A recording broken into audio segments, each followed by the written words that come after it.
Collector guideline दरों को बदलते समय भाजपा ने इसे क्रांतिकारी फैसला बताया।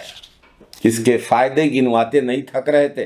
भाजपा के सत्ताधीश ओपी चौधरी जी बड़ी बड़ी बातें कर रहे थे, लेकिन अचानक प्रेस वार्ता बुलाई और उसमें वे जानकारी देते हुए दावा करते हैं कि हमने आदेश में सुधार कर दिया है, जनता को राहत दे दी। 9 साल से अधिक समय पुराने में जो एक्ट बना था 1908 का, उसके पूरा अध्ययन किया गया और जो भी आज के समय की जरूरतों के अनुरूप सुधार की जरूरत थी, एक्ट में परिवर्तन की जरूरत थी, उन सब को परिवर्तित करने का काम किया गया। क्या वाकई में राहत मिली? और ये एक बड़ी समस्या को छोटे बदलावों से ढकने की नाकाम साजिश है क्या? आज इसी पर बात करेंगे।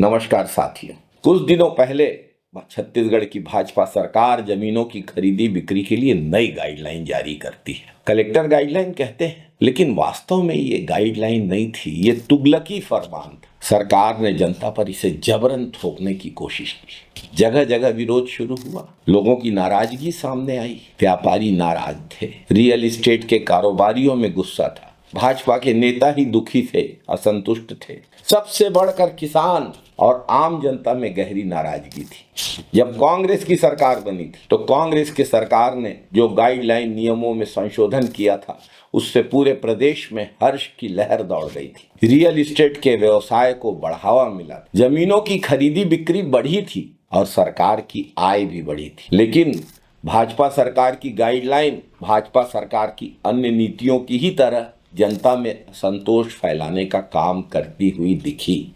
सरकार बैकफुट पे आ गई। थोड़ा बहुत संशोधन करके उन्हीं गाइडलाइन को जनता के माथे में थोपने की कोशिश की जा रही है। साथियों, गाइडलाइन दरों में बड़ी बढ़ोतरी की थी सरकार ने। उसके बाद जमीन, प्लॉट, मकान, सबकी कीमतें आसमान छूने लगी थी। रजिस्ट्री शुल्क और दस्तावेजीकरण का पैसा अचानक बढ़ गया। कई मामलों में तो जो जमीन का दाम था उससे भी रजिस्ट्री शुल्क ज्यादा हो रहा था। आम लोगों की जेब पर सीधी चोट। चारों तरफ हाहाकार और अफरा तफरी का माहौल बन गया है। रायपुर के लोकसभा सदस्य और वरिष्ठ भाजपा नेता श्री बृजमोहन अग्रवाल ने अपनी ही सरकार को कटघरे में खड़ा करते हुए पत्र लिखा।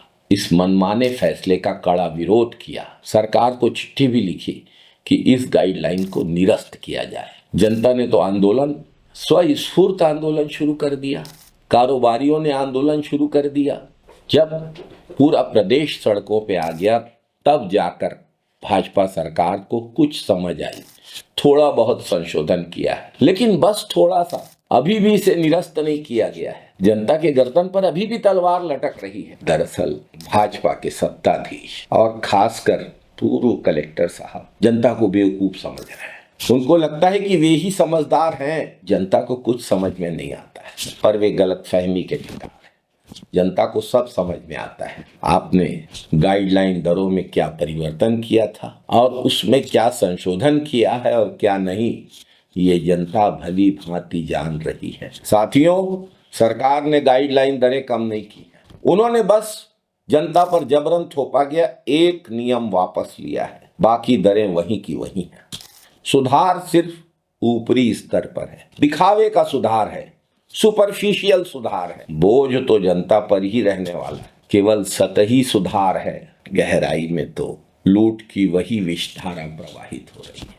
आप इसे ऐसे समझिए कि मरीज को बुखार है 104 डिग्री और डॉक्टर बुखार की दवा न देकर, बुखार के कारण का इलाज न करके माथे पर ठंडी पट्टी रख दे, तो इससे क्या बुखार ठीक हो जाएगा? नहीं। भाजपा सरकार भी यही कर रही है। भाजपा सरकार से मांग है कि अनाप शनाप बढ़ाई गई गाइडलाइन दरों को कम किया जाए, पूर्ववत किया जाए। प्रॉपर्टी टैक्स की संभावित बढ़ोतरी पर स्पष्ट नीति बताई जाए। सभी जिलों में गाइडलाइन दरें तय करने की प्रक्रिया पारदर्शी हो, उसमें जनता की भी भागीदारी हो। साथियों, सरकार को इसे सिर्फ मांग नहीं समझना चाहिए, इसे छत्तीसगढ़ की जनता की ओर से चेतावनी समझे भाजपा की सरकार। जनता के साथ हो रहा यह अन्याय कोई बर्दाश्त नहीं करेगा, कतई बर्दाश्त नहीं करेगा। जय छत्तीसगढ़, जय जय छत्तीसगढ़। जय हिंद साथियों। वंदे मातरम साथी।